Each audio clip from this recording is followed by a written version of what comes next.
और जो है ये जो आज्ञा चक्र है, यहाँ पे भी ऐठन जैसी महसूस होना रहती है,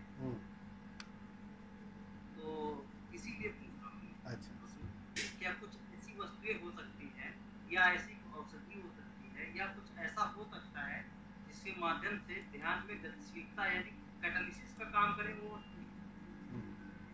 ठीक है।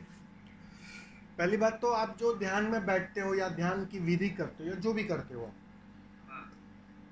वो किस आधार पर कर रहे हो? आपने कहाँ से सीखा है उसको? नहीं, मैंने जो है यही यूट्यूब पे मैं सुने नहीं, तो ऑडियो सुने उनके जो है। हाँ, हाँ, उसी से। नहीं तो आप विधि कौन सी करते हो फिर? विधि बस ये है, सिंपली जो है पहले वही प्राणायाम एक दो करने के बाद बैठ जाता हूँ और शांत को बैठने की कोशिश करता हूँ और देखने की, विचारों को देखने की, विटनेस। नहीं, लेकिन विचारों को आप देख पाते हो? नहीं, अभी वो भाव मेरे अंदर जगह नहीं है, साक्षी भाव। कितना समय हो गया? आप कितने समय से विधियां कर रहे हो? ये मैं लगभग 2-3 सालों से कर रहा हूँ, लेकिन अब चूंकि मैंने इसकी सांद्रता भी बढ़ाई पिछले 1 साल से, लेकिन वो भाव भी अपने अंदर मेरे अंदर नहीं आ पाया कि मैं विचारों को देखने में सक्षम हो जाऊं। नहीं, देखो, आपको क्या नाम क्या आपका? रामनिवास वर्मा। रामनिवास जी, आपको एक ही सलाह दूंगा मैं। हाँ। कि जब भीतर की हम यात्रा शुरू करते हैं ना, हाँ। वो एक अनजान राह है।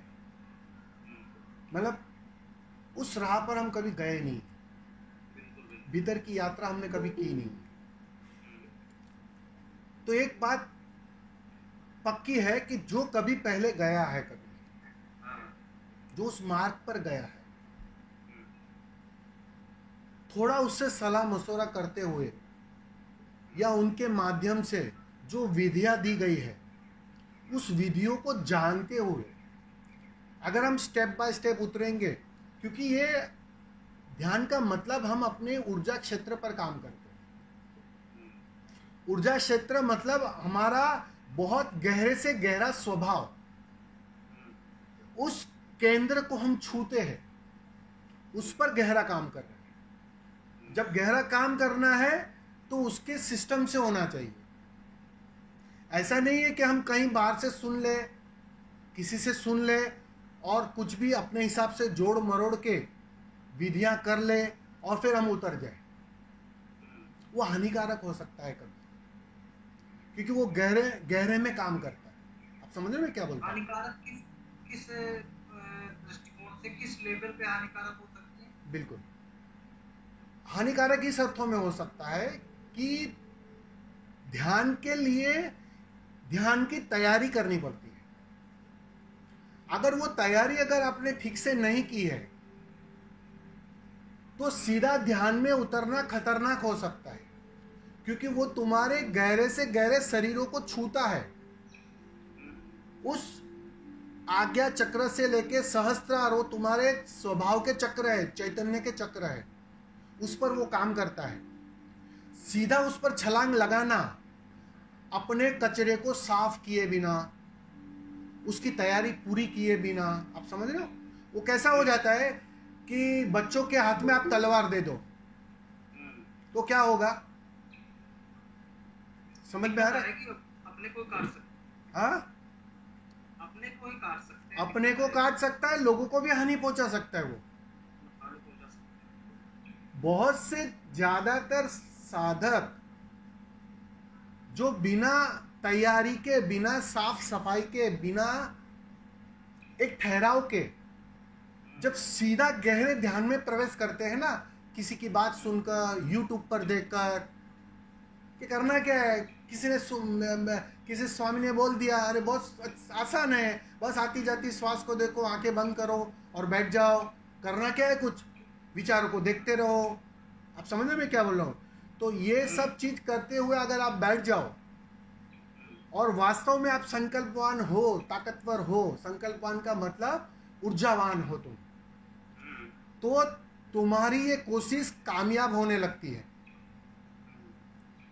ज्यादातर लोगों की नहीं होती है, क्योंकि वो संकल्प अभी जगा ही नहीं है, वो शक्ति अभी जगी नहीं है, वो कुंडलिनी जगी नहीं है। लेकिन बहुत सारे ऐसे लोग होते हैं कि वो जो जन्म के साथ कुंडलिनी उनकी जगी होती है, एक्टिव होती है, उनकी विल पावर बहुत पावरफुल होती है। अब ऐसे व्यक्ति जब सीधा बिना कचरे को साफ किए सीधा ध्यान में प्रवेश करता है या उतरता है, तो वो जाने अनजाने वो बहुत भीतरी परतों को छेड़ देता है। इसमें कभी कभी पागलपन तक आ सकता है। कहने का तात्पर्य इतना ही है, मैं डरा नहीं रहा हूं तुम्हें, पहली बात तो डरना मत बिल्कुल। कहने का तात्पर्य इतना ही है कि ध्यान विद्या की जो सिस्टम है या उसकी विद्या है, उसका प्रयोग है, कभी भी। आप रहते कहाँ हैं? लखीमपुर खीरी, यूपी से। क्या बात है, अभी तो बहुत फेमस हो गया लखीमपुर खीरी। तो बहुत आसपास में कहीं भी जहां ध्यान विद्या होती हो, सेंटर हो या कहीं शिविर होती हो, तो जरूर नहीं, सुनिए मेरी बात, भले आज नहीं, अभी नहीं, कभी भी जब भी वक्त मिले तो वहां एक बार 3 दिन 5 दिन का शिविर करके आइए। क्योंकि एक बार आप करके आओगे ना, तो वहाँ क्या होता है कि जो दिनचर्या होती है ना सुबह से शाम तक की, उसमें अलग अलग प्रकार की सक्रिय विद्या, पैसिव विद्या, अक्रिया, प्रयोग, सब कुछ वहाँ प्रैक्टिकली करवाया जाता है। और जब तक उस विधियों को तुम प्रैक्टिकली करके समझ ना लोगे, फिर आ जाना घर पर। मैं तुम्हें ये नहीं कहता हूँ कि तुम वहाँ ठहर जाना, लेकिन ये तुम्हें अनुभवगत सीखना पड़ेगा।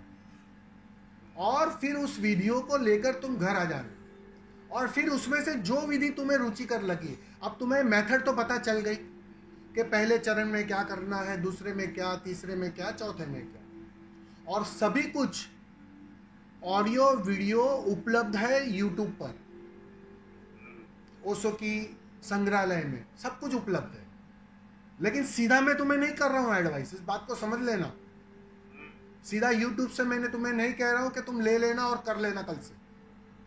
मेरी एडवाइस इतनी है कि कहीं भी करीबी जहां भी पॉसिबल हो तो जाकर 3 दिन वहां प्रैक्टिकली उसका स्वाद लेकर आना, और उस स्वाद को लेकर फिर घर पर जारी रखना, जो विधि आपको अच्छी लगे, क्योंकि वहां बहुत प्रकार की विधियां करवाई जाएगी। फिर आपको जो विधि रुचिकर लगे, जिस विधि में आपको आनंद मिले, बैठने में आनंद मिले तो बैठने की विधि कर लेना, नाचने में आनंद मिले तो नाचने की विधि कर लेना, जो एक मस्ती लाए, जिसमें ठहरना आसान हो जाए, बस उस विधि को फिर थोड़े दिनों तक, थोड़े समय तक जारी रखना, कंटिन्यूस। समझ में आ रहा है? तब तुम असली ध्यान के लिए तैयार हो जाओगे। तब तुम वास्तव में विचार को देखने के लिए सक्षम हो जाओगे। तैयारी पूरी होगी। वो तैयारी बहुत जरूरी है। बिना तैयारी के सीधा बस बच्चे को तलवार दे देने जैसी बात हो जाए। समझ में आ रहा है ना राम निवास जी? बस थोड़ा इतना निवेदन है, इतना जरूर से कर लीजिए, बाकी तो आपको वहीं उत्तर मिल जाएंगे, अनुभव मिल जाएंगे।